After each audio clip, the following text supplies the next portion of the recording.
It's true. We're live. We did it. Sean, Good job, we everybody. need you on camera now. No, that's fine. You guys are good. All right, see you in an hour. Bye-bye. All right. Everyone. Peace out, yo. Thank you to Sean Mayofsky for getting us up and running, and welcome to another Dragon Plus live stream with my two guests, Chris Lindsey and Lisa Penrose. Today we're going to be talking a bit about Extra Life. I did want to say up front, the D&D team page has crossed the 125K threshold. Nice. So Good job. really good job. Really huge thanks to everyone taking part. I just wanted to say that up front. We're going to be talking about a few other programs that are sort of up and running now in regards to Extra Life. But before we do, I wanted to chat with Mr. Lindsey. I'm pulling this from your Twitter handle so you can tell me if this is correct or not. Go for it. Christopher Lindsey, head Dungeon Master of the D&D Adventurers League, Guild Master for the Dungeon Masters Guild, and a Bard among Wizards. I am, in fact, the Bard among Wizards because almost everybody here is like so much smarter than me, but I can out-silly them any day. So I've got that going for me, which is nice. You also have the most joyous laugh of the department. That is also true. Which is Nobody a good can thing. match that. Many have tried. All have failed. And Lisa, correct me if I'm wrong, Community Manager for the DMs Guild and the D&D Adventurers League, Social Media Manager for D&D, and host, streamer on the Behold Her podcast community and Tales from the Mist. Yeah. Welcome All my up. things. How many extra E's do you get for that?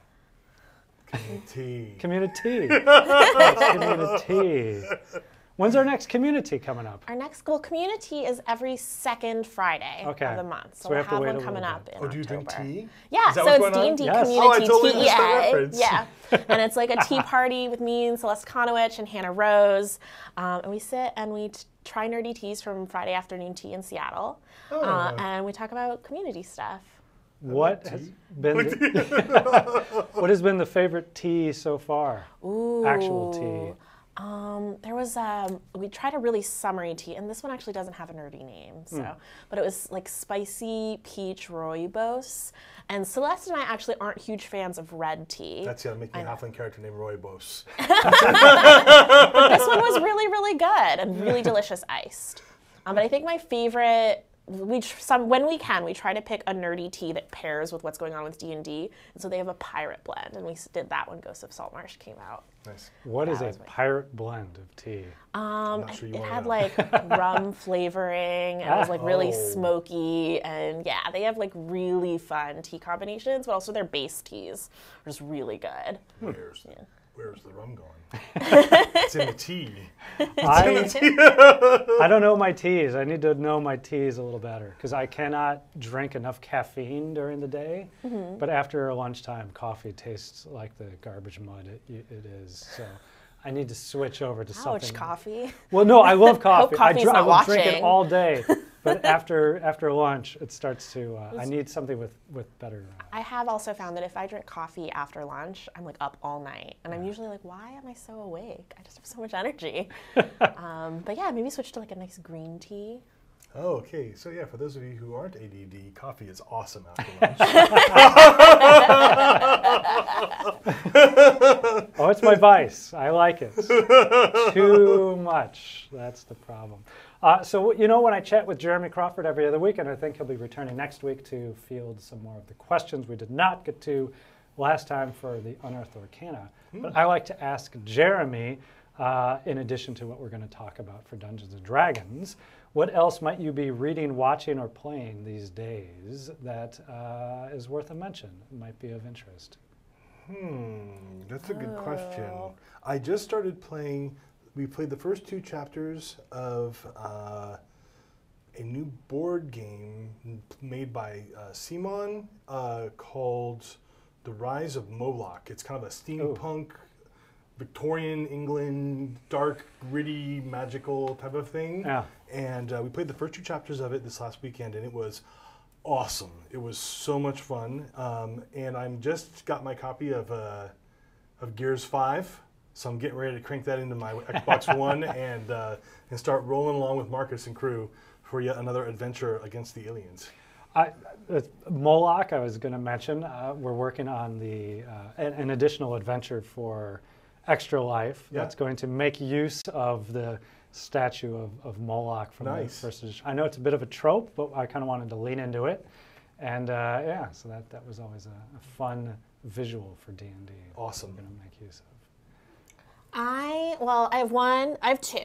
One is definitely kind of a plug, but so we'd had a fun outing day last week where I got to run the D&D Essentials kit for part of the D&D staff, and I had so much fun doing that I didn't want it to end. So that night I ran the D&D Essentials kit for my partner, and we spent the whole session. I did not get through an entire mission because he just wanted to talk to every single potential sidekick he could pick up, but it was just really, really fun, and the little portraits are have so much personality. I really like the sidekick that has the papier-mâché unicorn mask. She was really fun, so I'm having a lot of fun with that. And then have you played with the sidekick Quinn Hightopple? We have not. Okay. He ended up choosing... Where does that come from? Pickled Pete. Are you serious? Yes. Quinn Hightopple.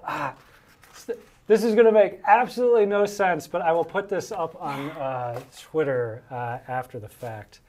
So I have to do a department PowerPoint presentation introducing myself because I just switched over to a different department. Sure. And as part of that, oh my God, this is death. This is live streaming death. But I'm so excited to show you guys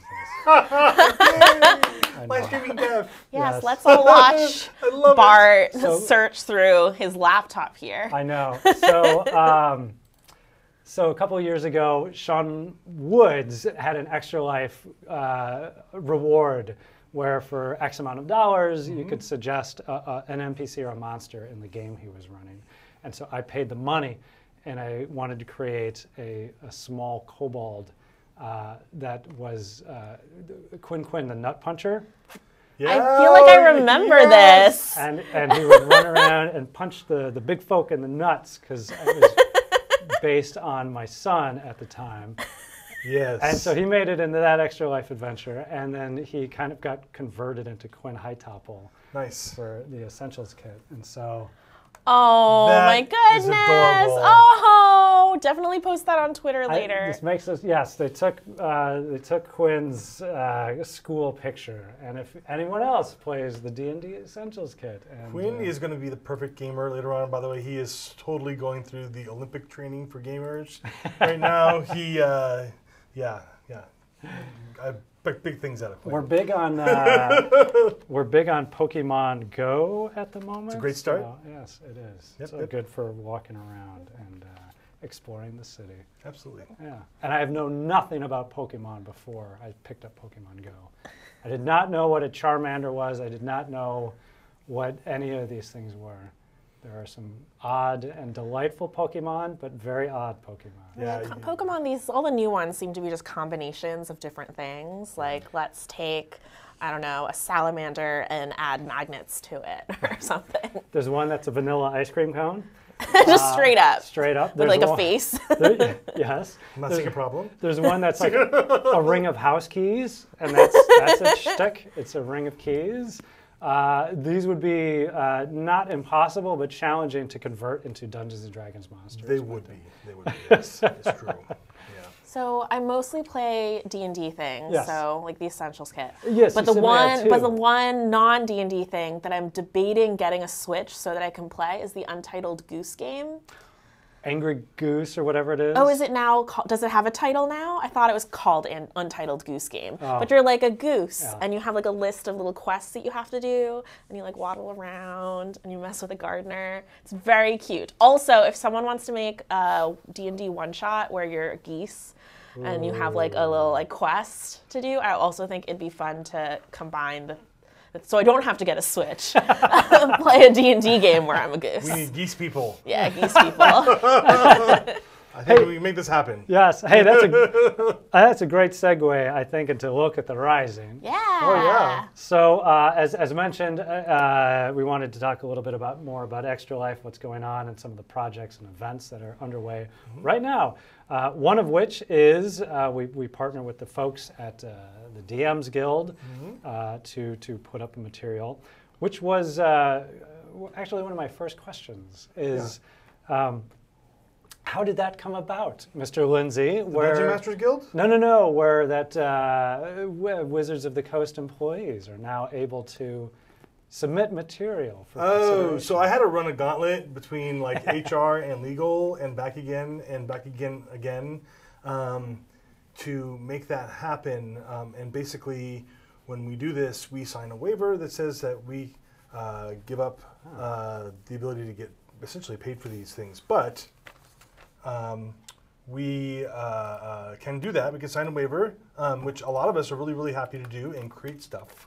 And then post up on the Dungeon Masters Guild with all proceeds going to Extra Life. So not as many people take advantage of that as I would like to, but I think that some of our employees that don't necessarily work full-time on the D&D team have discovered that it is far more challenging to create a D&D product than they ever thought it might be. Yes. And so they are working that out. We have a group here internally called the D&D Discussion Group, and they meet every week on Wednesdays at lunch, which would have been today, I guess. Yeah, every 12 to 1, right beforehand, I see. And they talk about world building, and they talk about all kinds of different topics and stuff. Occasionally, I'll drop in, and we'll do a Q&A just to keep them up to date with what we're doing. And we do regular employee events with them to basically celebrate the release of our products.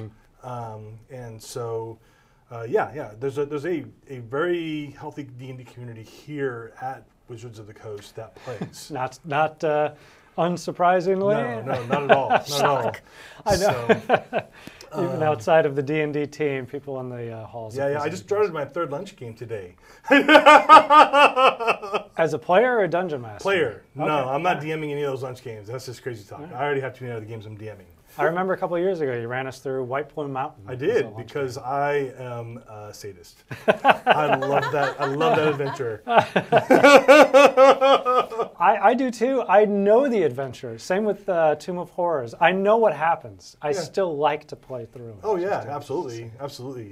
Interactions between your party and everything, and different things can happen every time. There's replayability in some of the adventures for sure. Oh yeah, good times. So yes, a little inside baseball, but I know you were instrumental in bringing about the ability for WotC employees to participate on the DMs Guild as long as proceeds are going to Extra Life. Absolutely, yeah. There was a lot of discussion about that, and of course making sure that we have all of our ducks in a row and quacking together in unison. So, but we got through it, and there we are. So as we've been kind of dancing around, one of the latest additions to the DMs Guild in support of Extra Life has been your Locathah Rising. Yeah, I was really excited to write that. When I got my hands on one of the first copies of the Ghost of Saltmarsh, and I flipped open the front cover of the book, and I saw this creature with his pet sea lion. Cute little fish boy. Right on the inside of the cover. The first words out of my mouth after I was finished gasping was, I must make this into a playable character race. And then I'm like, and if I'm going to do that, I might as well write an adventure for them to play. And so that's when I started kind of thinking up ideas for Locathah Rising and for what that would turn into. Super exciting times when we that's just a gorgeous illustration by Sean Wood. Did a fantastic job, and then of course my keystone character in the adventure, which is a one of the pre-generated characters that you can play, is a Locathah barbarian named Bubbles. Because when oh my god, when Bubbles rages, that's all you see around him, or her, or it. It's not really identified as a particular gender, so you could play Bubbles as a male Locathah, a female Locathah, or not either, and just be a Locathah. Bubbles, of course, fights with a pike, because when you're underwater, why wouldn't you? and everything else kind of stemmed off of that. I liked the idea also of reaching back in. I do reach back in the lore of 5th edition and pull forward a villain from one of our earlier adventures. I won't talk about that. I'm not going to give any spoilers. All right. All right. But the main... I'm scrolling through it as we speak. Oh yeah, I'm looking at bubbles now. The main thrust of the adventure is that there is a darkening in the water and a storm raging overhead that's causing all of these ships to sink. And Locathah, being relatively friendly creatures and community-minded, are aware that this is causing Surface World ships to sink, which is making a mess. And they, on behalf of their Surface World friends, they want to do something about it. So the Surface World folks that they know are all caught up in a war, skirmish between Thay, just wizards on the water doing their thing. So they take it under their flippers, their fins, and they get out there and they go to check it out. And what they discover is the adventure of a lifetime. It is a very, very, very dangerous adventure. And for those of you out there who think I just put that little key phrase on the front cover about making friends while you adventure, if you think that's just for the nod towards Extra Life, it is absolutely a nod towards Extra Life. It is also, however, a good tactic to take in the adventure. That's the only hint I'm giving you. So the more friends you make, the better off you'll be. And there you have it. So I wanted to kind of circle back around about the adventure design and Locathah in general. But before that, I did also want to chat with Elisa, because we have not only DM's Guild material that you're also involved with, but working with a social media and community here, you're also involved with another Extra Life project, the Race into Avernus. Yeah. So what is that about? So we wanted to do something special with Avernus and Extra Life. And so a key part of Descent into Avernus is the Infernal War Machines. Sort of this like Mad Max flavor. You can create Infernal War Machines and customize them. Really fun. So we thought, like, what about a race? So we selected 5 of the shows that stream with us: D4, Roll20 Presents, The Broken Pact, Rivals of Waterdeep, and Tales from the Mists. And each of them has an Infernal War Machine that is racing across Avernus. And their war machines move based on how many donations that they get.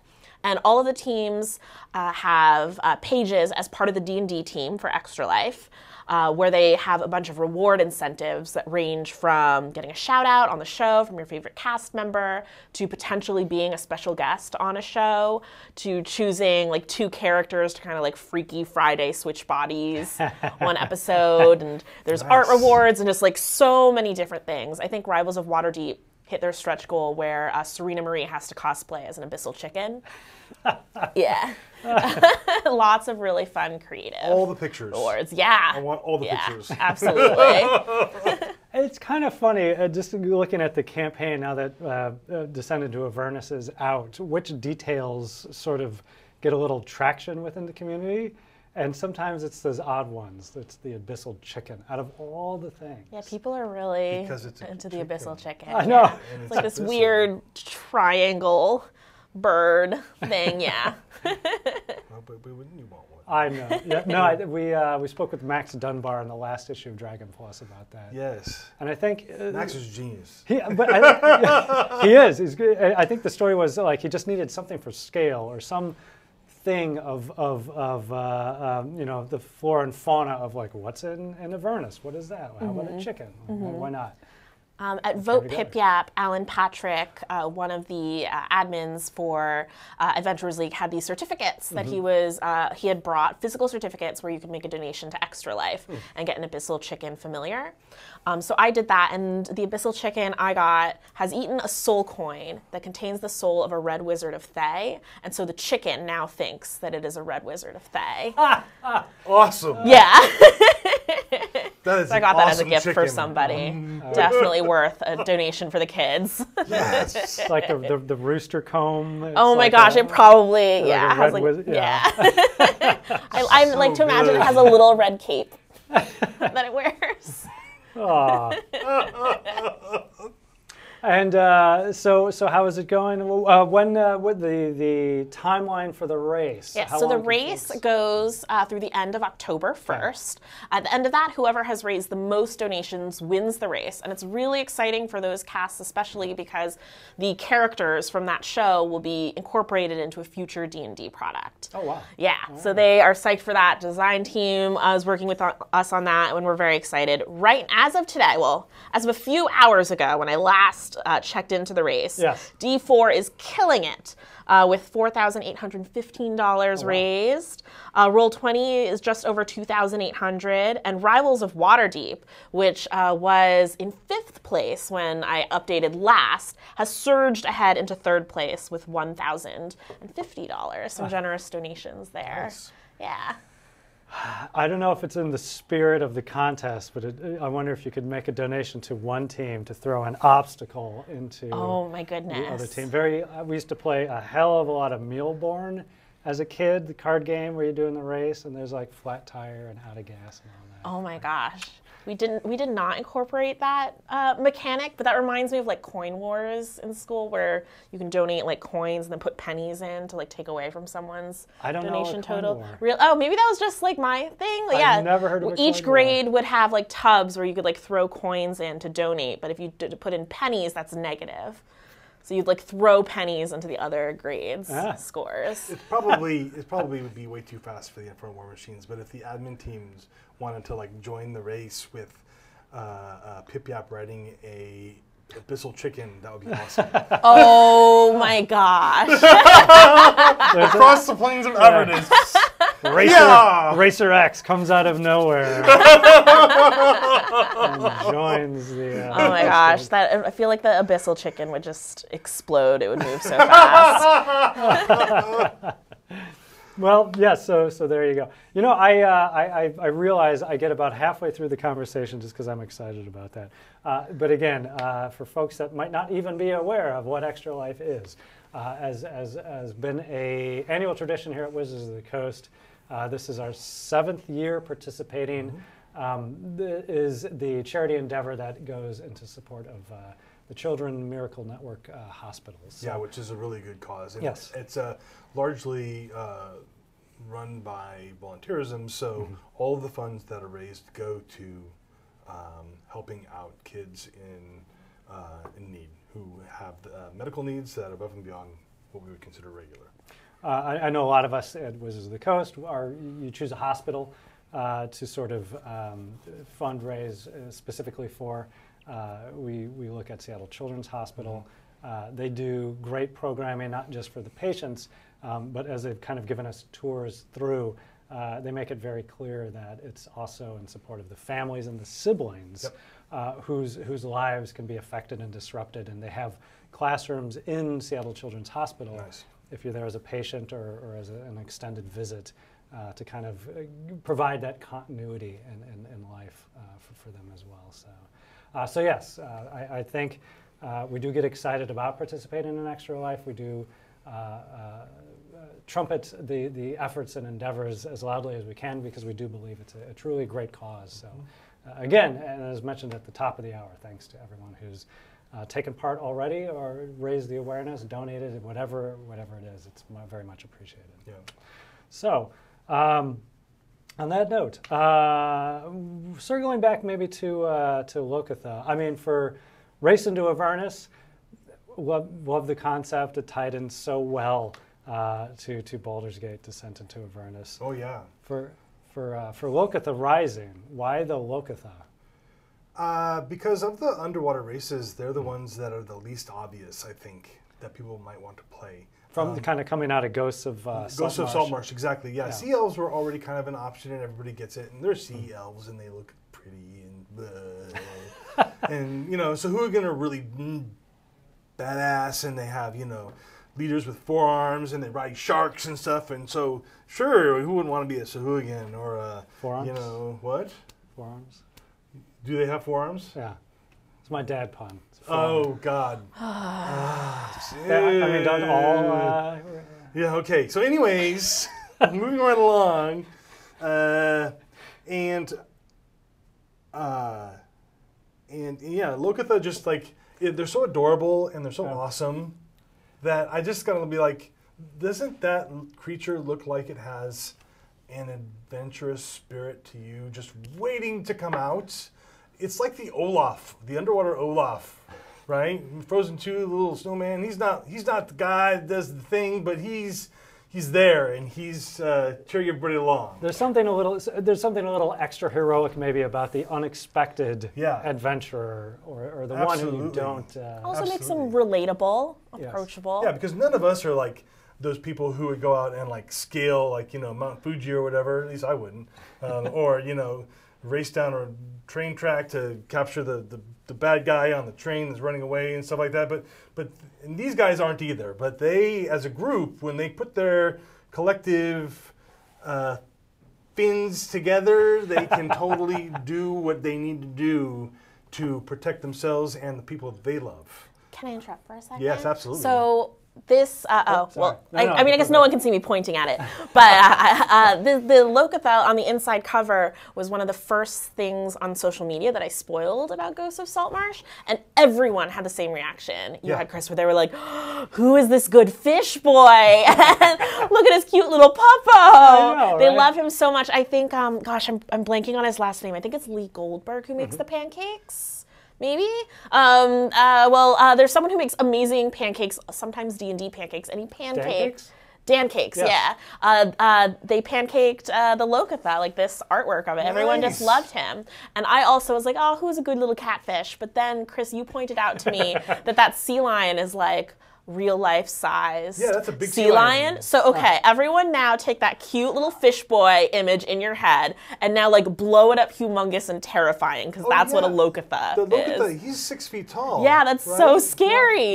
Yes, because I pictured him as like a little catfish. Hobbits halfway size. Yeah. No, not at all. They're size medium. That sea lion, if you've never seen a sea lion in real life, they're big. They're big creatures. Yeah. Okay. I lived in Alaska for 3 years, and we've seen them out in the water, and they're big and they're dangerous. And so that Locathah is tall. So now I'm getting sort of like a Major League Baseball mascot size scale for the... And like with his proportions and how humongous and round his head is, now this Locathah is scary. Well, if you look at the vessels that are... It's so big! He opens that mouth. He's gonna... If you look at vessels underwater, that's the way they're shaped, right? They have that submarine shape when they go through the water, and that makes them water dynamic, and so they get to swim faster, and Locathah are fast swimmers. So very, very cool. Now, you might remember Locathah have actually been in the game since the first edition. Yeah. I think. Oh, wow, less cute. Less cool. Bueno. Bueno. Times have changed. This is art pulled from the first edition monster manual. I'm 99% sure this is the Locathah, because it also has a very strong merman feel to it. But no, that was a different piece of creature art, from the Black Lagoon. Very creature from the Black Lagoon. Hideous. Yes. I mean, don't get me wrong, the art is fantastic, but the concept, not so good. I do have very strong nostalgia for the black and white versions of the monster manual. Sure. I feel like, though, we've really come a long way in making our player races make a little more sense. You mean from here to here? Yeah. Oh, so that's cute. A fish man. That looks like a fish man. And he's got all like the his whiskers. Things, he or she or it or they have all the things they need to succeed underwater. So kudos again to, I guess, Sean Wood for creating an updated version to evolve the concept from to. And then we had the same thing a few years back when we released the Volo's Guide to Monsters, and the Grung were in there, and Richard Witters had done a new version for the Grung, and I saw those, and because I was the champion for the Grung from the very beginning, before there was even art. And when there was art, then I'm like, oh, we're going to do something with that. And then Grung became a thing. Now, Locathah. Locathah are the new Grung. So a couple of years ago, that was one of the first, that might have been the inaugural game we ran on the Stream of Annihilation. Yeah, not Annihilation, it was the Stream of Was it? Oh, it was. It was Stream Annihilation. Yeah, you're right. Yeah. Because Wow, it's been that many years. Huh? it had Stream of Annihilation. We were here in Seattle. It was the D&D Live of 2017. Yeah. And Chris ran, I think, our kickoff game where it was the all grown party. Because why wouldn't you? So you guys are both involved in not only the DM's Guild but the D&D Adventurers League. Yep. Question had already come in regarding the Locathah Rising. It is not only a fifth edition D&D adventure. It also contains rules for creating Locathah characters. It sure does contain rules for creating Locathah characters. They are officially unofficial. However, what does that mean? That means that officially Jeremy has not looked at them. Just like the Grung. However, that said, I'm confident in my game design on this one, and that they're not going to be like something that totally breaks our game. So if we can sell at least 2,500 copies of Locathah Rising, then I will make them legal to be played as player characters in Adventurers League. There we I go. want to be a fish! And when that happens, I will also make Locathah Rising an Adventurers League adventure. So there you go. Everyone go buy it on Dungeon Master's Guild. So everybody go get your copy, and let's all work together. You know, if we all work together it'll work out. So. And as we are wont to do, we've got a sweepstakes open on the live stream right now.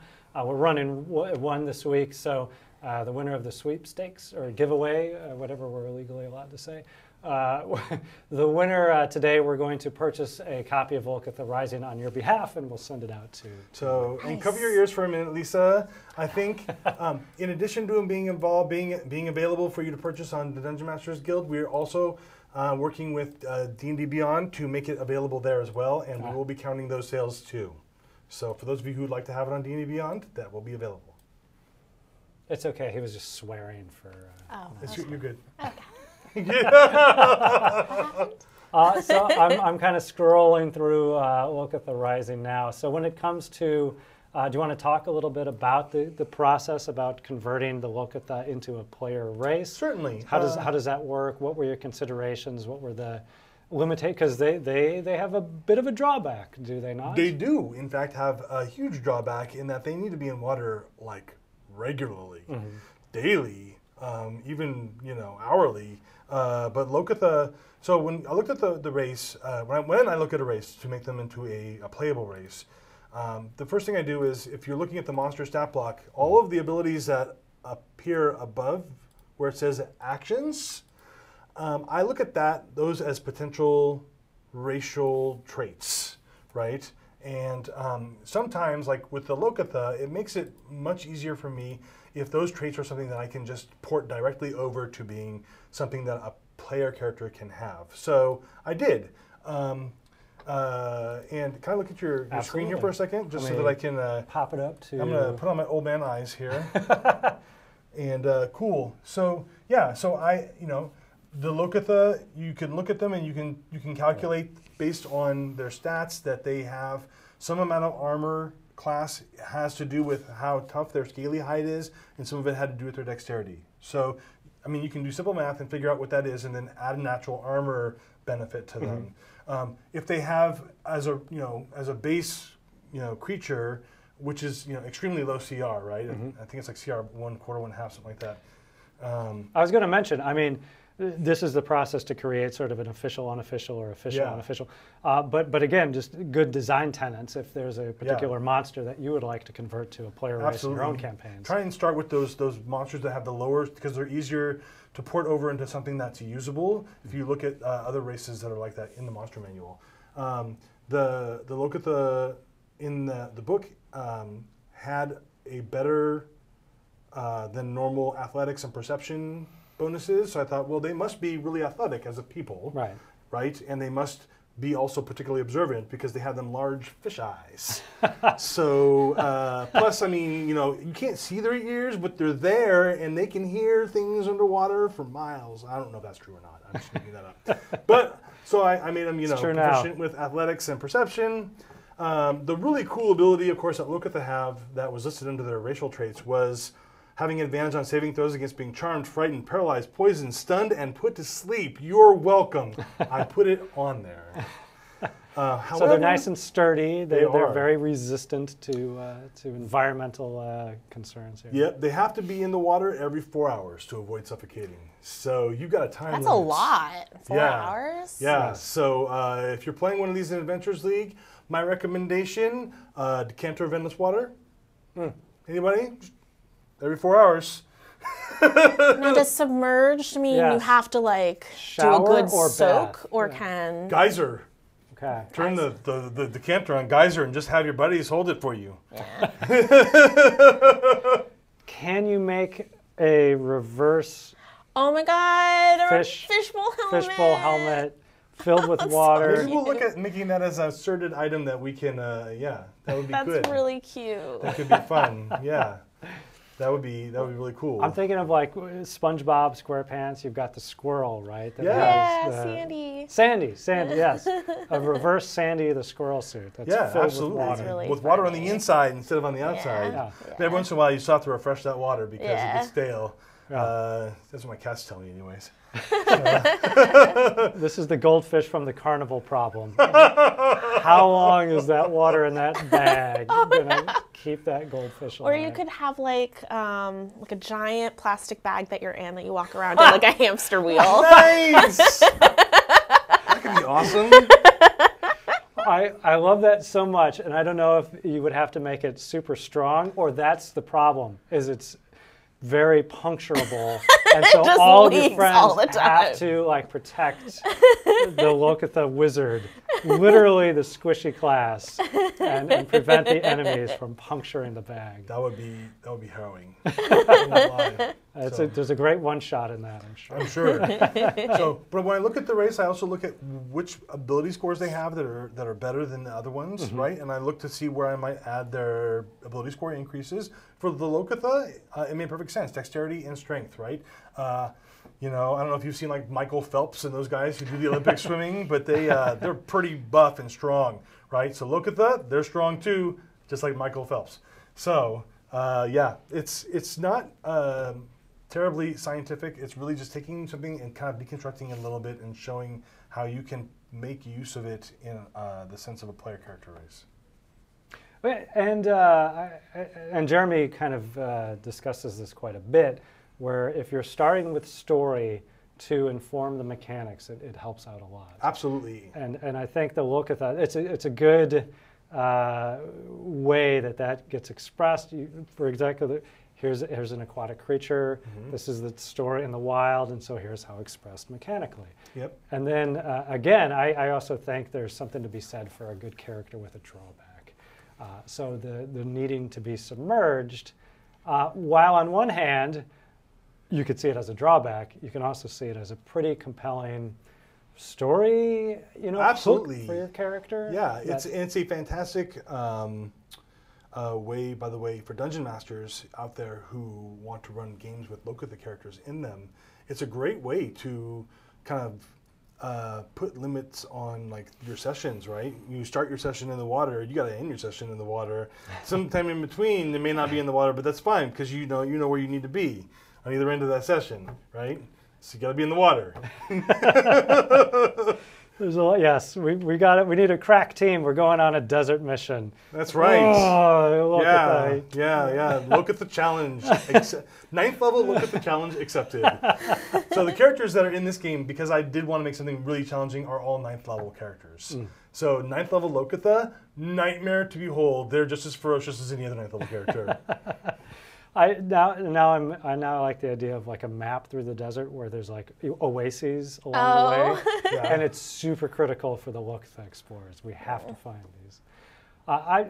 Just out of curiosity, are there characters that you've either run yourself or your players have run that have had notable drawbacks that have made things challenging / interesting, compelling?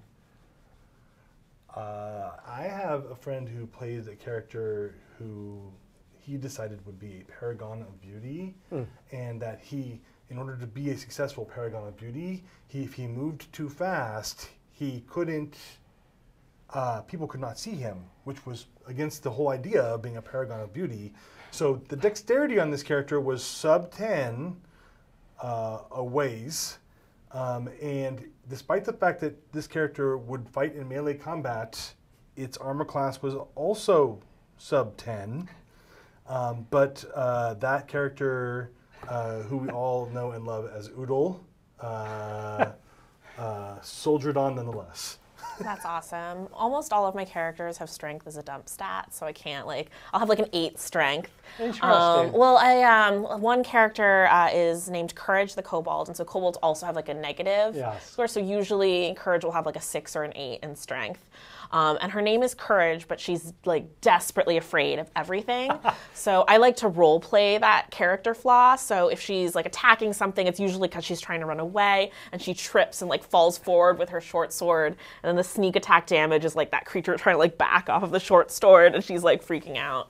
So that's fun. Just personal preference, strength as a dump stat? Yeah, I guess I tend to play characters that either use dexterity, or I play a lot of charisma-based characters because those are the skills that I personally like role-playing. So it usually ends up being strength. Sometimes it's wisdom, which is also fun to be bad at. Yeah. The Amble, who I've played a number of times in public, online, as an NPC, my turtle, druid. Fine name for a turtle. Yes, Amble is not fast. And he's not a fast thinker either. He does his own thing at his speed.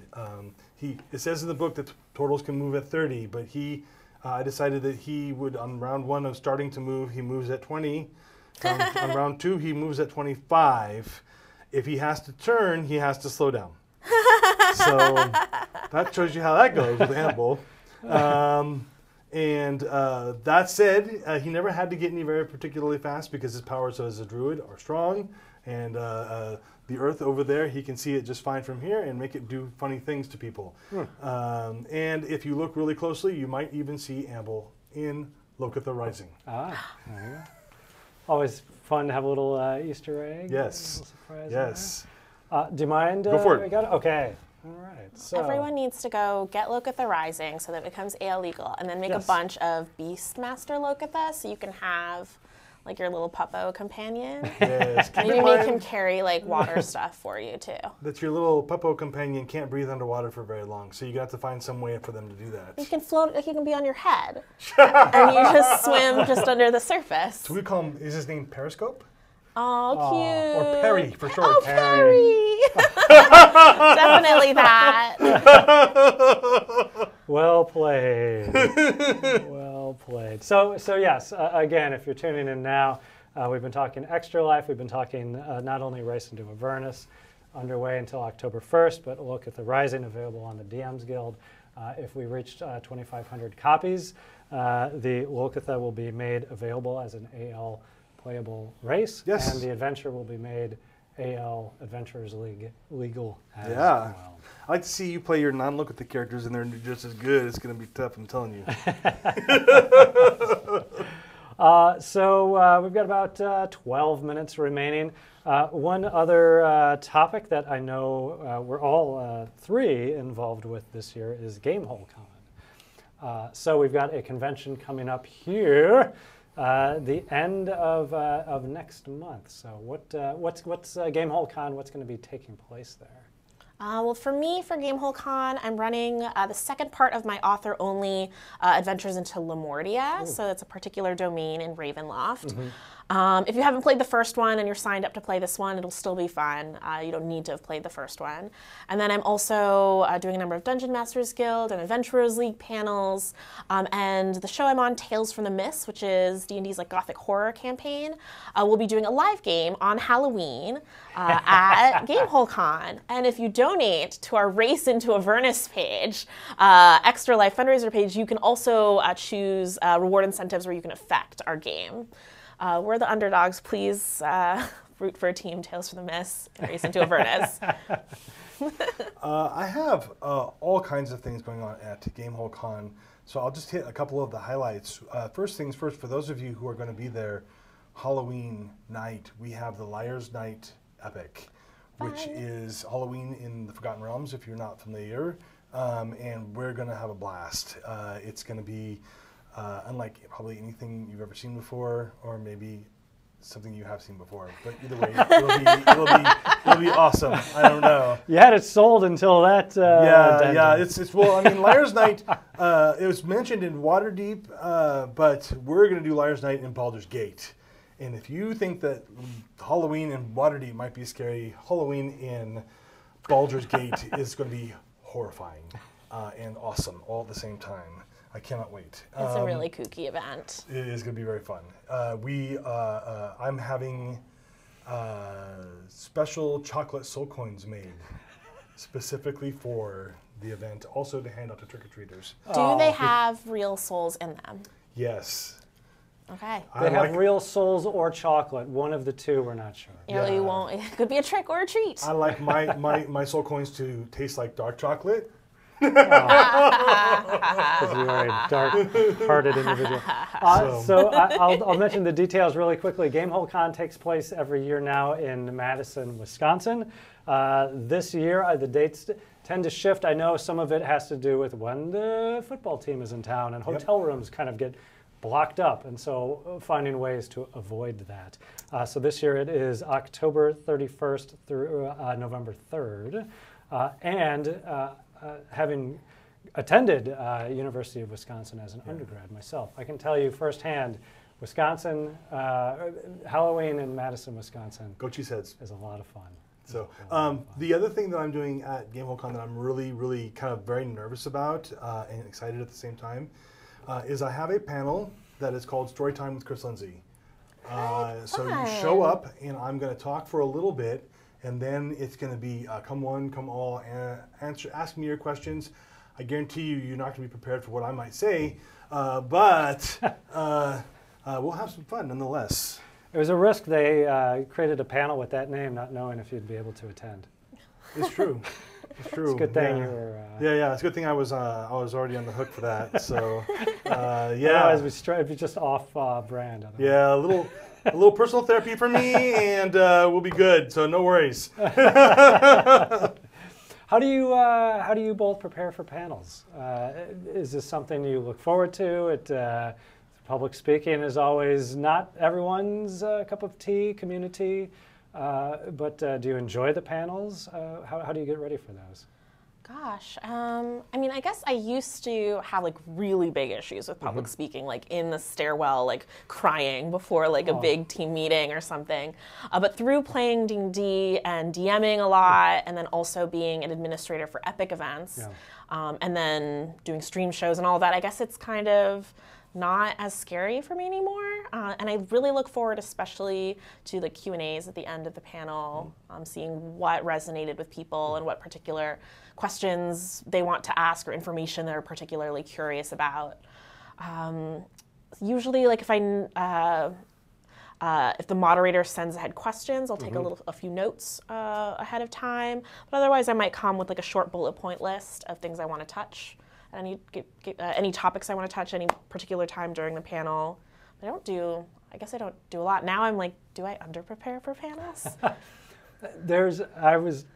When I was learning a language, they kind of give you the grid where there's like you're consciously untrained, and then you kind of move towards unconsciously trained, which is you know what you're doing, and there's a little bit of just kind of fluidity about it, as opposed to the step before, which is you're trained, but you're conscious about it. Okay. So you're sounds like you're moving into the unconsciously. Yeah, I'm getting better. I'm doing better. Yes. That's probably my BS of the day, but hey, no, there's something to be said for it. I started off public speaking, basically going to retailer conferences and presenting on behalf of the Wizards of the Coast D&D team, and we would prepare slideshows and talk to them, and everything was somewhat scripted. And then I discovered through the course of that I actually did better if I prepared less. I could have a slideshow as long as it was all pictures, and I can look at the picture and I can go, okay, we're talking about this thing right here, and I would just talk about it off the top of my head because I knew the subject matter. And so for most panels, I rely on extemporaneous speaking skills and a lot of improvisation. With the exception of Storytime for Chris Lindsey, I have one little bit that's prepared. The rest of it will be you asking me questions, and who knows what you're going to ask, and who knows how I'll answer. Anything's possible. There's a little imp in here somewhere. So there you go. Again, Gamehole Con will be October 31st through November 3rd, taking place in Madison, Wisconsin. It is the largest tabletop gaming convention in the upper Midwest. Shout out to Alex Kammer, who puts it on every year. It's the largest Adventures League show in the world. Is it right? Yes, yes. Last year we ran 70 tables simultaneously the entire event. This year we're going to do 100. Gosh, that's insane. It's one of my favorite cons. Yes, 100 really tables. Fun. We're reorganizing the hall to make that work in areas so that we can run them in groups of 25 tables at a time. But there are 100 tables there, and they'll all be playing D&D simultaneously. Whether or not they're playing the same thing remains to be seen. But it's a massive, massive Adventures League event. And anybody who ever wanted to participate in a large community of people who really love Dungeons and Dragons, please come out and check it out and enjoy some time with us. Yeah. If you're looking for some non-Adventurers League stuff to do while you're there, I'm not sure if there are still tickets to all of these events, but the rest of the Tales from the Miscast is running events as well. So TK Johnson is running just some really spooky gothic horror games if you want to play with the Tales from the Mist Dungeon Master. Hadil Almasari is running some games for kids, I think 12 and under. Oh, nice. Yeah, Kayla Klein is going to have like little art booths where she will sketch your characters, and it's basically first come, first serve, but you can sign up for a ticket for those. And then Ashley Warren, who is a Dungeon Masters Guild adept and runs the RPG Writer Workshop, is doing a Q&A session. So if you want to ask her about Uncaged, about Dungeon Masters Guild, about RPG writing in general, she'll be doing a Q&A panel. And then she's also doing like an in-person hands-on workshop. Nice. There. So I think that one might still have some tickets, so check that out. So yes, please do support the Tales from the Mist's activities in all their many forms. Yeah. And if you're a parent and you have young gamers, they do have a children's gaming track. So I know that they do that, and that's grown every year. It's been really fun to watch. I know Dungeon Mayhem is also going to be played there. Nice. Oh, fun. Easy pickup for younger gamers as well. The symbology on the cards is enough where you can kind of get the gameplay without having to dive into too much reading for even very very young kids. With the new expansion, you can be Minsk and Boo. So cute. Minsk and Boo are a little throw broken. Boo at people. My friends are still bitter about me pummeling them with Minsk and Boo. Go Boo! I'm gonna ask the last question. Your favorite, perhaps personal recommendation if you're touring around Madison. But while you're thinking about that, I'll get through just a bit of housekeeping. I did again want to mention this Dragon Plus live stream. Dragon Plus, it is available now as always for free Android, iOS, and online. DragonMag.com. We just put out issue 27. It is on a new back end, so you'll need to just update your app as apps periodically get updated. Should be a little bit more smoother and stable. So we hope that you give it a look, and we'll be getting issue 28 out right on its heels because we need to get that out for October and Halloween. Goodness.